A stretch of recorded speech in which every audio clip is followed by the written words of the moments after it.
یہ قرآن مجید میں بھی اللہ نے اس کا ذکر کیا. اللہ نے اہل ایمان کی جو صفات بیان کی ہیں، صفات، ان میں کیا صفات فرمایا؟ ان کی یہ دعا ہوتی ہے، ربنا ہب لنا من ازواجنا وذریاتنا قرۃ اعین، اے اللہ ہمیں ہماری بیویوں اور اولادوں کی طرف سے آنکھوں کی ٹھنڈک عطا فرما.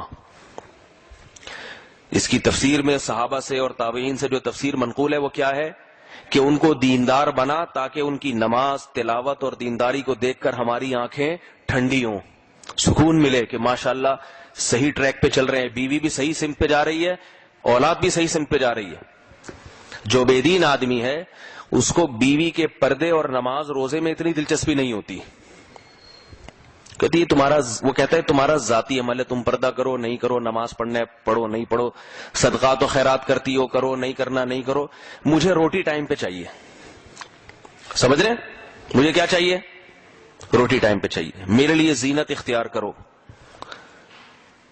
تو اپنا غلام بنا کے تو رکھے گا مگر اپنی بیوی کو اللہ کا غلام نہیں بننے دے گا.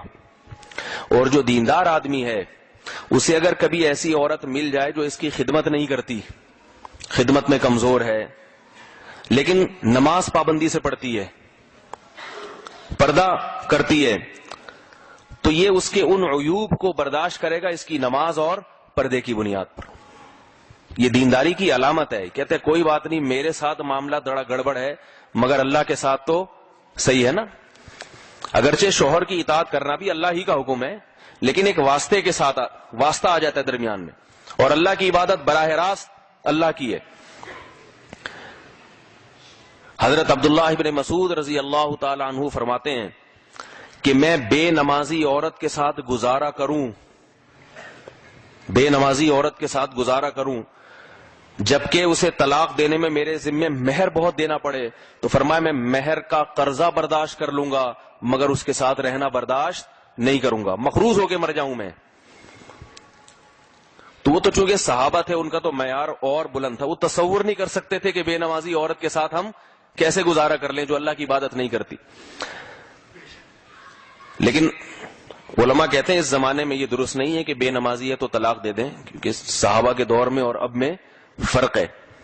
لیکن اس سے اتنی بات تو ثابت ہوتی ہے کہ عبداللہ بن مسعود رضی اللہ عنہ کی نظر میں بیوی کی سب سے اچھی اور پہلی صفت کیا ہے؟ اس کا نمازی ہونا، اس کا نمازی ہونا.